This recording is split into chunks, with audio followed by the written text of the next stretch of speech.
All of the intellectual currents and religions of the third state are rationalist. So too is Protestantism, with close ties to Masonry, as an efficient cause for modern technology and machineism.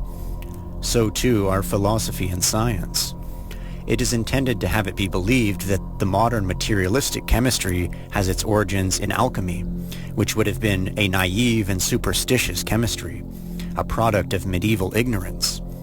They pretend not to know that alchemy has never had anything to do with chemistry, although it does have connections with spagyric medicine.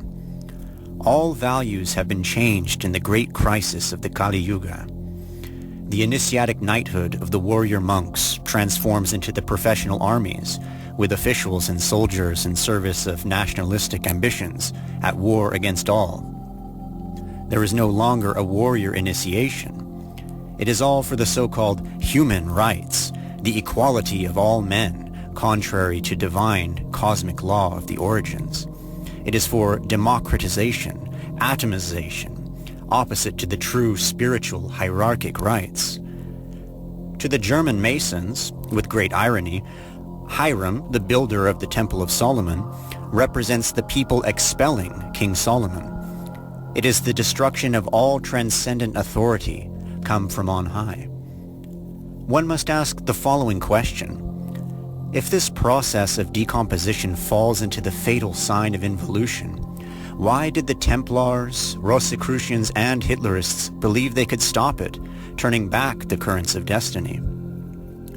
This possibility seemed to exist because the Gnostics and Julian the Apostate also tried the same before.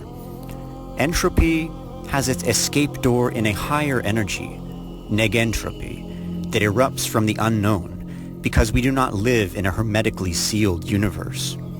But for that spiritual energy to be able to erupt in the world where entropy reigns, overcoming decay and death, it is necessary that divine minds and personalities receive it and protect it here with detachment. It is a work of gods or demigods, and we cannot know if it has ever been carried out. The guides do not act directly, having to depend on those from here for their actions, who are often carried away by their passions or by mere mental creations, phantoms of the mind and the ego, and they fail.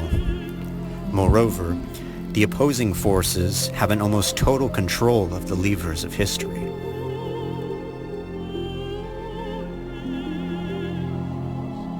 The god of the losers has always had the extraordinary possibility of becoming the god of the victors. In this eon, he has not yet succeeded in this. However, one day he will, because in essence, he is the strongest, the purest, and the most beautiful.